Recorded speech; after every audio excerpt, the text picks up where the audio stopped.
I had one visit where a broker brought his mom along. I'm not making Oh that up. my. Mom showed up. That was a first. Oh Um, my God.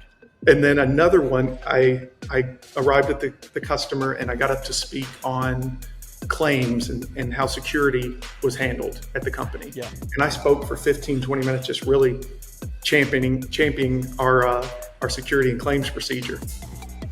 I go to step back down and think I just killed it. And she said, well, have a seat. Did you know that we had 2 claims last week? And I said, that was left out. I looked over at the broker. You could have told me that. I just spoke Oh about it my for 15 God. minutes. So there were some interesting visits, but for the most part, they were great.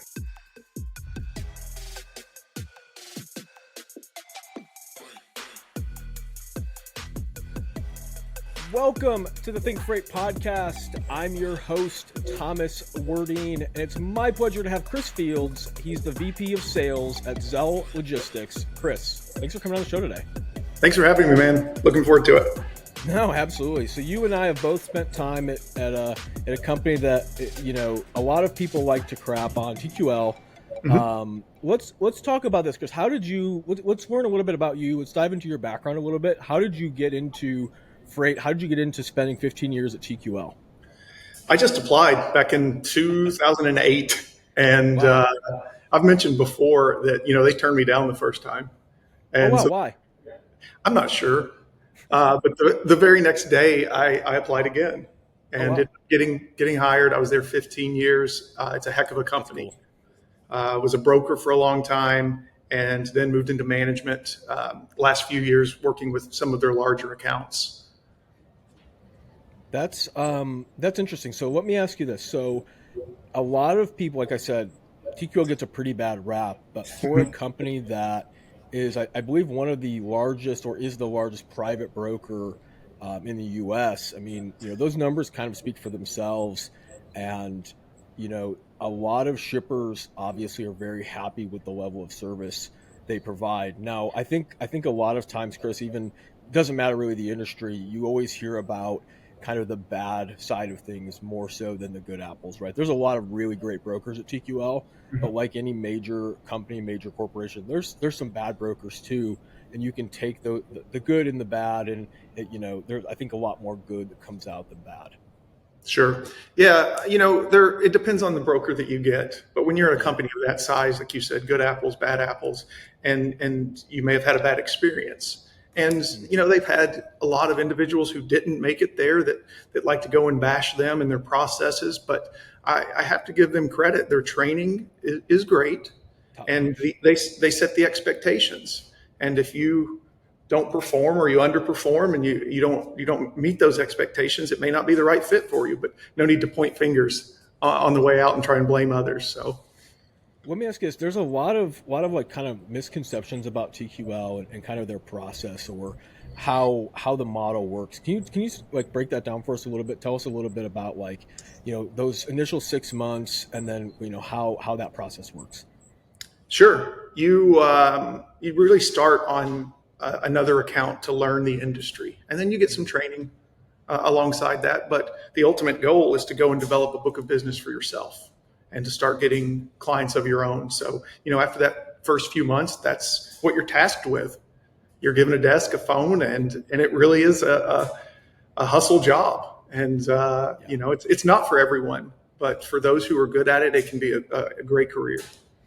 Yeah, I completely agree. I think that, you know, it's a very interesting and I think it's a very good way to learn the industry. I know if I had um, just had to go through trainings, computer modules, and light, you know, interaction with GSMs or STLs, I wouldn't have had the same experience going into that role, right? Like when I was sitting there for 6 months, 5.5 months, learning on my broker's account and really like supporting and learning every aspect of it. It was really, I think it was probably the biggest shaping moment in my logistics career. I learned how much this industry, how much is involved in this industry, how fun this industry is.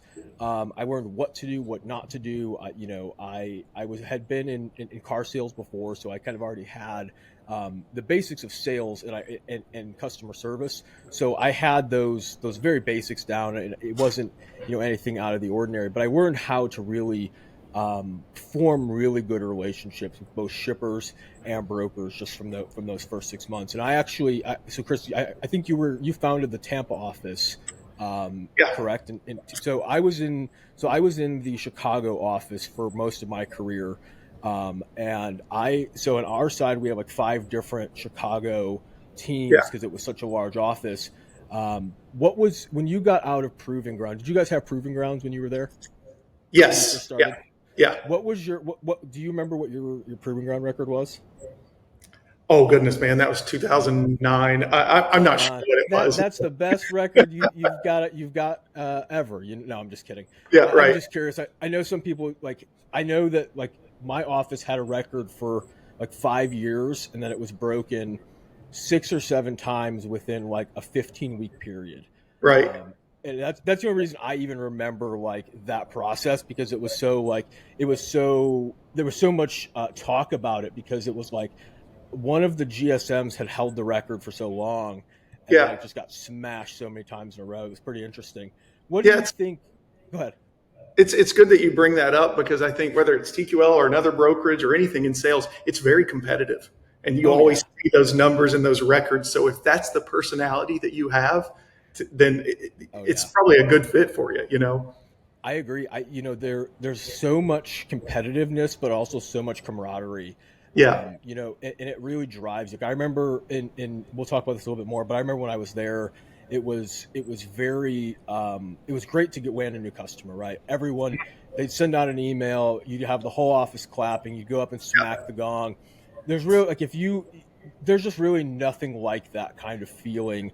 And I think I was listening to your podcast with Blythe a couple weeks ago, where you had said, you're not typically a remote work kind of person. You think people should be more in the office. I'm gonna agree and disagree with you, Chris, because I think in freight, I think it's very, especially for new brokers, I think they need to be in an office. I think Yes. there's no better learning experience than being able to hear what the broker next to you said, or three desks down. I think that is a very valuable learning experience. It's also fun, right? Like if Hmm. you get to hear a lot of very interesting conversations that you otherwise wouldn't hear. I'm a big proponent for remote work, but I think there's some roles, especially in freight and logistics, that really you can't have the same kind of experience and team effort if you're not in office.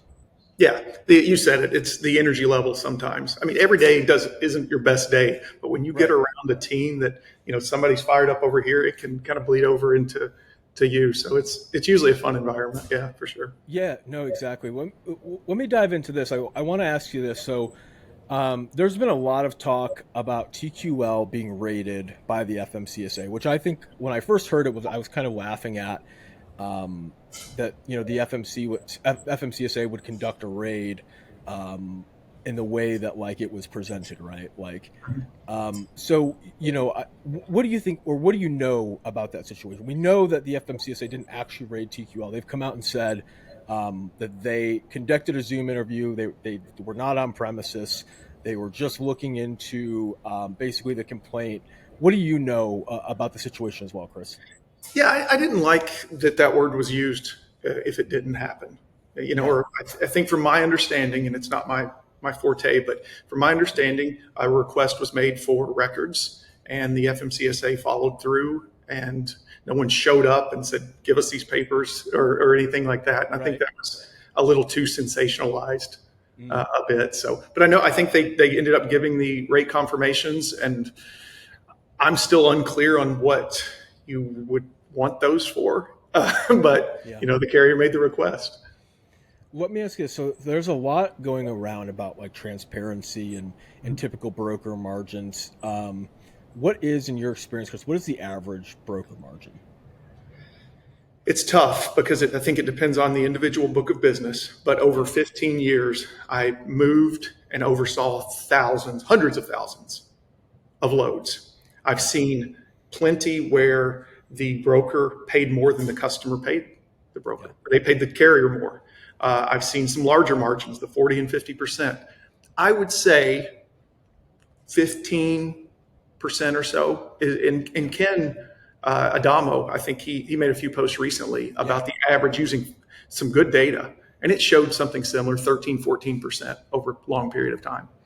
Yeah, I think that data we talked about it in the newsletter yesterday, but I can't remember exact the number. I think it was like 13 or 14% Yeah, for 2023 dry van,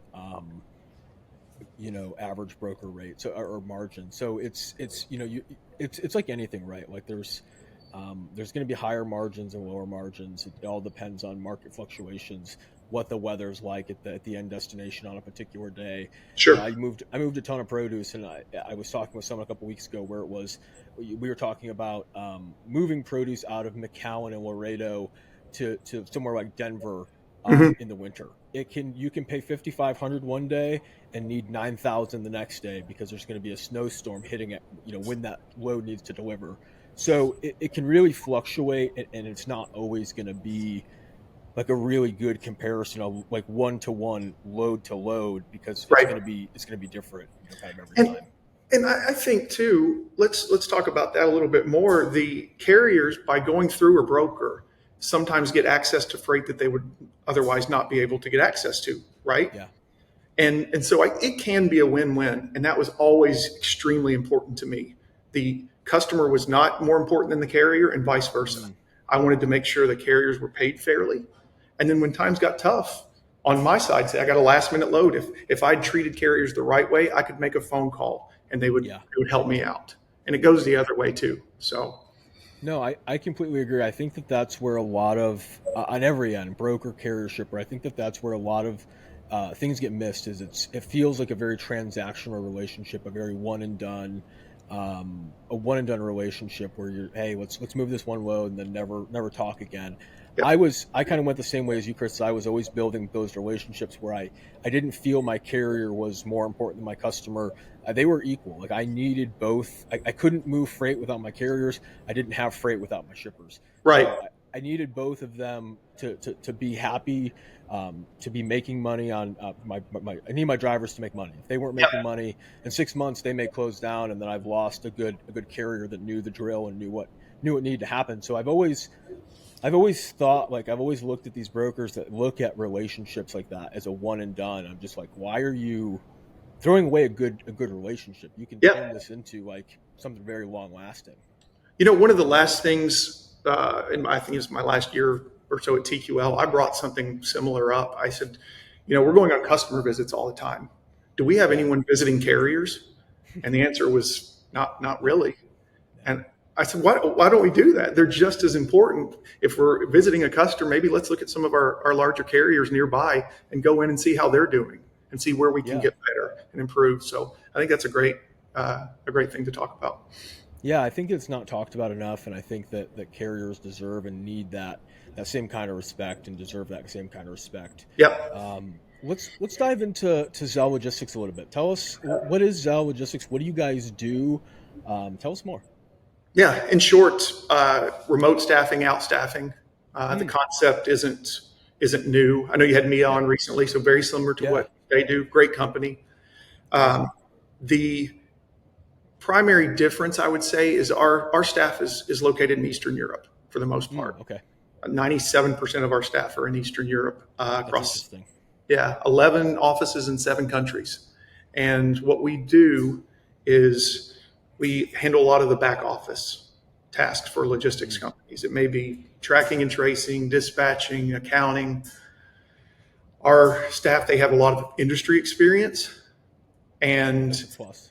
yeah, and what I really like about it and what drew me to this company is, I had a few salespeople who would spend the first 2 hours every morning making check calls or try. I said, no, Yeah, you're not good at. Well, you're good at it, but I don't want you doing that. So you can kind right. of take those tasks off their plate and allow them Hmm. to focus on what they're good at, and ultimately the company's more profitable. Yeah, I think that makes a lot of sense, and I think that this kind of model, whether it's nearshoring, offshoring, I think that it's a very it's becoming a lot more commonplace in freight right now, and I think that it's going to be pretty much the future going forward because of a lot of things. But that TQL ruling that came out recently, that was I think a big one that's going to push a lot of companies to do offshoring and nearshoring. But what I think is interesting is the so you and I were talking a little bit off camera, but I Mhm. had mentioned Serbia has Chicago has the second largest Serbian population outside of Serbia. Yeah, So that's very if you guys are able to bring Serbian talent and say, hey, we can make these check calls, and you're talking to another Serbian driver in Chicago or a Serbian dispatcher or a Serbian owner, it's a lot that relationship connects a lot quicker than Chris from Kentucky or Tommy yeah, from Indiana, because they probably have, like, if they're from the same area, they may have similar friends. Their families may even know each other. So yeah. it's like that's how close knit a lot of these communities are in Serbia. So it's a very different relationship. How have you guys noticed or seen kind of those dynamics play out? Yeah, you said it. Better carrier relationships. Mm, So they enjoy having a conversation. It's not as transactional. They yeah, start talking about where they're from. They literally speak the same yeah, language. Now, on the client side, we've been pulling some data over the last 60 days. And as far as load coverage, we've noticed better margins for the client compared to interesting. their domestic staff. So when that comes into play, they become a revenue driver for the company and not just someone that you're paying to do a task. Yeah, that's interesting because if you can make, if you're making even a few more dollars per load Hmm. at 100, 1,000, 5,000 loads, all of that money is going to add up, and that's additional revenue that the company didn't have, that Yep. the staff didn't have if they're on a commission style structure. Yep. So it just, yeah, I think that's very interesting. And it works the same way whether it's offshoring or nearshoring. It's whether you have those, like, Spanish speaking drivers are very prevalent here as well. So if you can have a Spanish speaking staff, that helps you tremendously. Gives you kind of that leg up. There's been plenty of times, Chris, where I know as a broker, I don't speak Spanish, I don't speak Serbian, I don't speak any other languages other than English. And there's been times where I'd get a driver that is really solid in the system, and I couldn't speak Spanish. Right. And it was like, I'm sorry, I didn't have anyone at the time. They were off, they were at lunch, and it was a potential lost relationship, or lost good carrier for a potential load. So if you've got that staff in place, you're not going to lose those quality carriers or Yeah, quality I think you drivers. could end up getting more primary carriers because they like having Yeah, conversations. And say it's a, absolutely. a Polish speaking carrier who can call in after hours and speak in Polish to someone. That Yeah. relationship and that driver retention is going to improve. And I think it's just better all around. Do you think that there's a better model in terms of outsourcing or nearshoring? What do you see the benefits of offshoring, instead of nearshoring? I think you need to find your domestic staff, find what they Yeah. do well and put them in a position to run. The Hmm. other things, take that off their plate. I think that our hiring practices are going to change. I could see us trying to just be more efficient, if Yeah. that makes sense. You've just got to say, well, this is a salesperson. I only want them doing sales, or this is an accounting person, only doing accounting, and find additional staff to do the other things that are good at it. Yeah.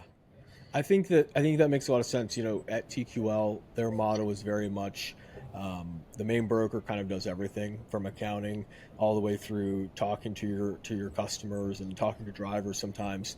And I admittedly, Chris, I'm not good at accounting. Right. I hated doing it. Um, there were plenty of times where I would just kind of neglect my accounting board, and then things would get past 50 days, and I'm scrambling, because at a certain point, things, you lose commissions and things like that. So, Yeah. yeah, it makes a lot of sense to have those people who know what they're doing, and that's what they're good at, doing those tasks. And think of the trickle down effect too. As a manager, I wanted to have meetings with my salespeople, talk about sales tactics. and talk about things that work. Hey, this works, this doesn't work. I didn't want to have meetings with them and talk about their accounting. Yeah. It's very important. It needs to get done, but I wanted to focus on those things. So if you have that handled, you're able to focus the salesperson themselves and the management. And I think it's an overall benefit to the company and can significantly drive revenue. How have you seen the kind of shift away from traditional All American teams to these models? How have you seen that shift? How long have you? Let me ask you this before. How long have you been with Zelh Logistics? So I started here in June of this year. Okay. So not too long, 5, 6 months. Yeah. No, that's a great time. I think so. In those 6 months, how have you kind of seen that shift kind of start playing out, especially after like that TQL ruling and some other things that have kind of impacted the market? Yeah, it's gotten more popular. The concept, like I said, isn't new. There's several that have been doing it for years that are very good at it.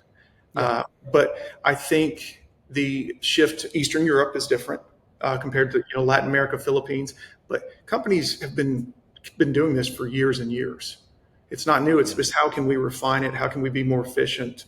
Are you focused on one particular industry, or do you staff everything? So there's some differences. And I know you had mentioned, you guys specialize in having logistics professionals. That these aren't green employees; they're not brand new to the industry. They've had whether it's American experience, I'm assuming probably European experience as well. Hmm. Um, so, how does that generally translate to getting a team up to speed faster Yeah. than kind of some of these newer American teams? Yeah, there are two things. So the leadership, and this isn't a plug for me, but Yeah, I did it for 15 years. I know how to build teams. The yeah, other members of our leadership were founding members at Uber Freight, Transplace, some other large transportation companies. So great when network. we have these conversations, it's almost flipped the other way around. We're a little selective. We want to talk to the company, understand how they operate, and figure out from there, is it a good fit for you to partner with us, or is it not a good fit? And maybe you should, Yeah, try other options. So, and then when you get into the staff, that industry experience, when we started at TQL, and I was the same way. I didn't know what a dry van load was or a yeah, flat. no idea. These individuals do much quicker ramp up time, and of course they have to learn the intricacies of your company and how you operate. But Absolutely. coming to the table already knowing those things and having that experience is pretty impressive. Yeah, I can definitely see someone who has that knowledge and just having to learn what ABC Logistics does in their internal practices.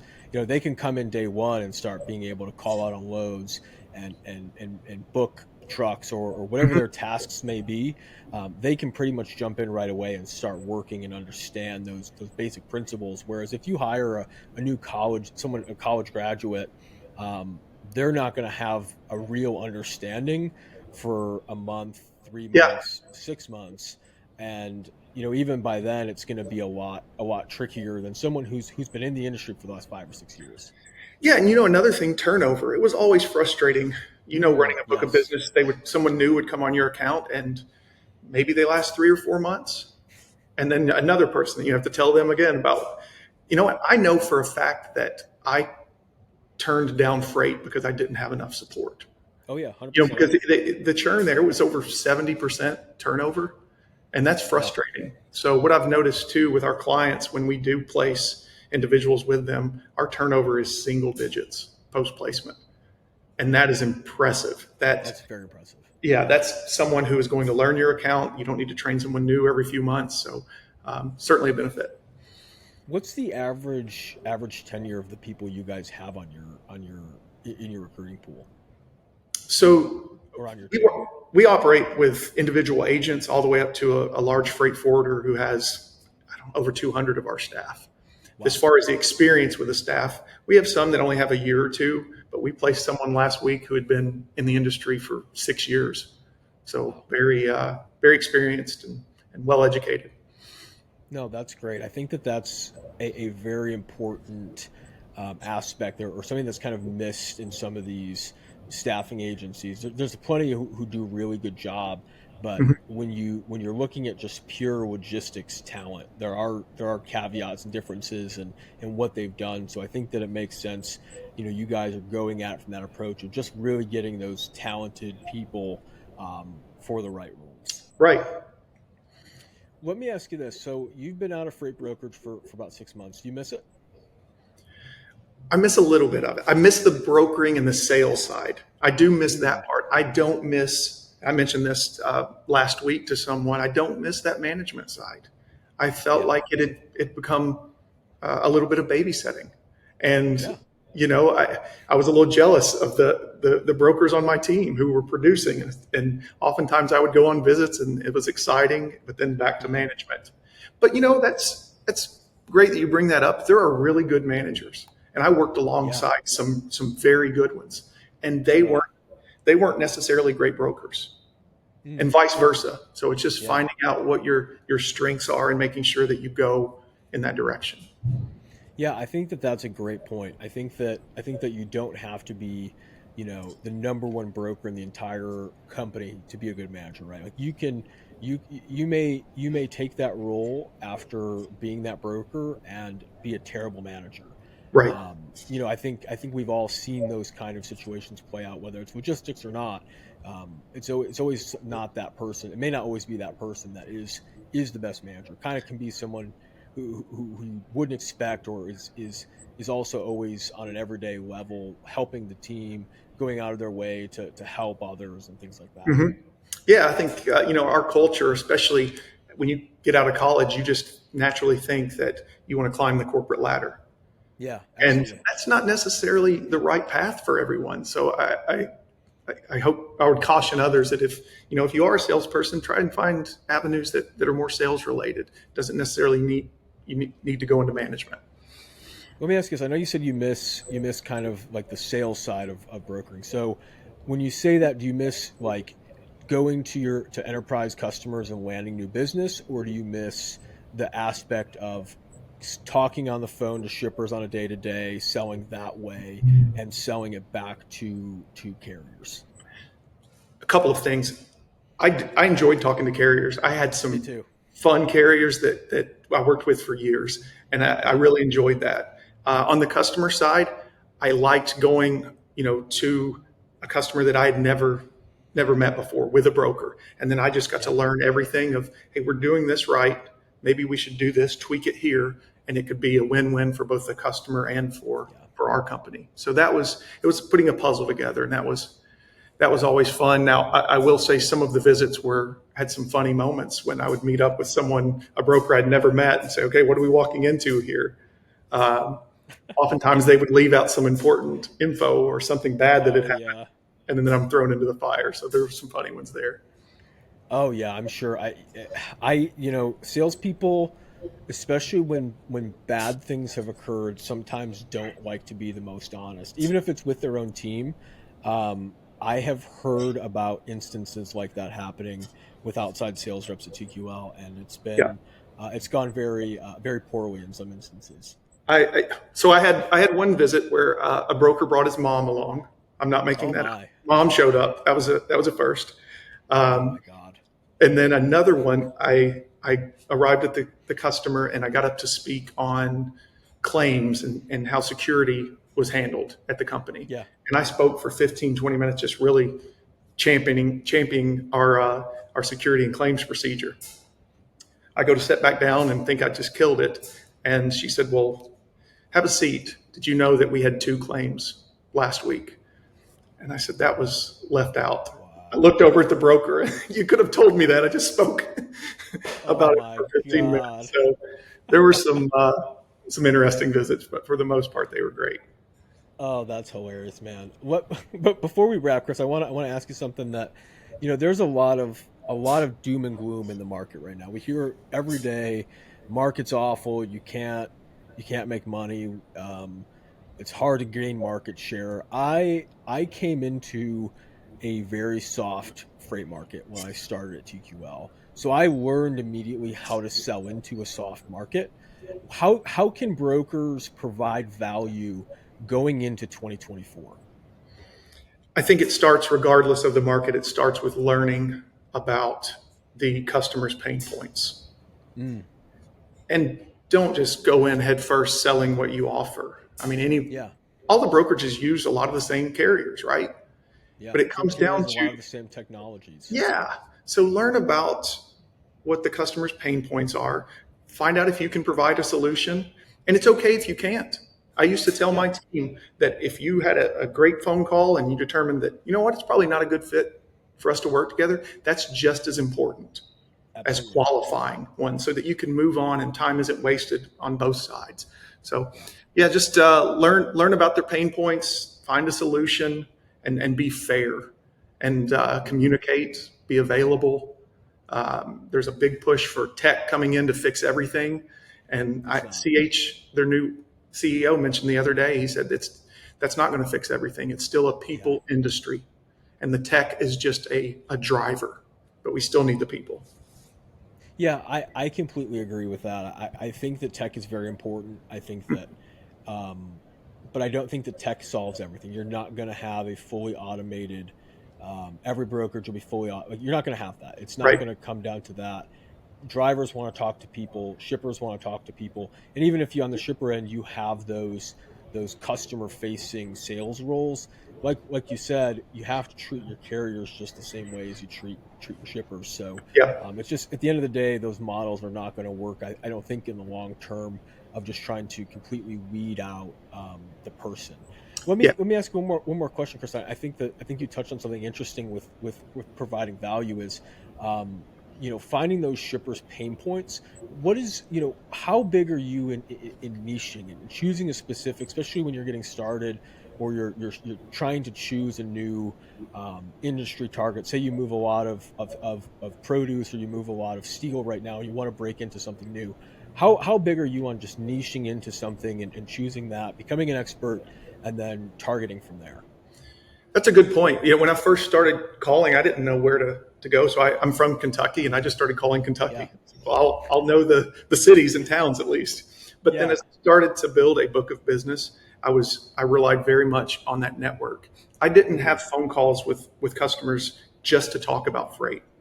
I right. talked about where they came from, who else do they know in the industry, and some of the referrals that I got from those customers ended up leading to some very, very large and long lasting accounts for me. So I think it's important to have those real conversations. And Yeah, individuals like to help other people. So they do.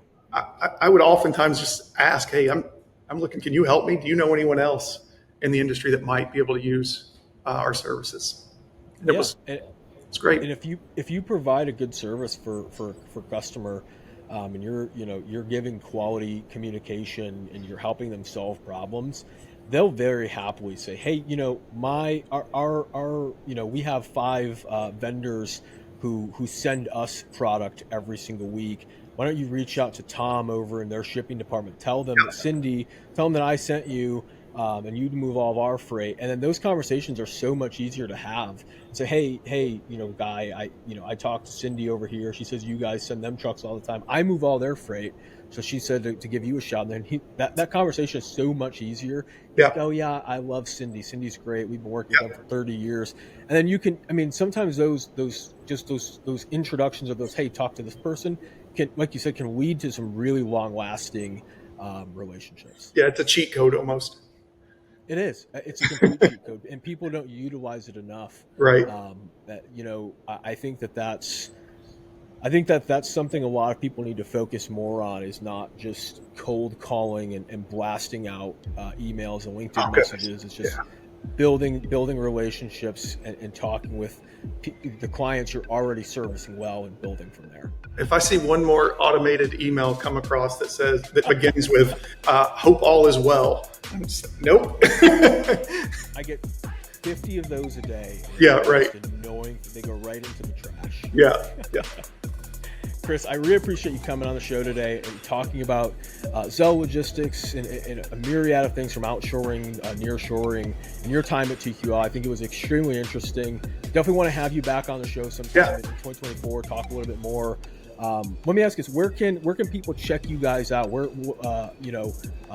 If they're looking at Zelh Logistics and trying to learn more about Chris, where can they find you guys at? I think LinkedIn's a great start.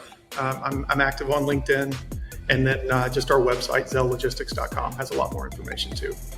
Awesome. I'll have all of those links down in the show notes or in the description if you guys are watching on YouTube. If you guys like today's podcast, give it a like or 5 stars. It helps us grow. And don't forget to check out our newsletters. Those do drop on Monday and Wednesday, ThinkFreight.io.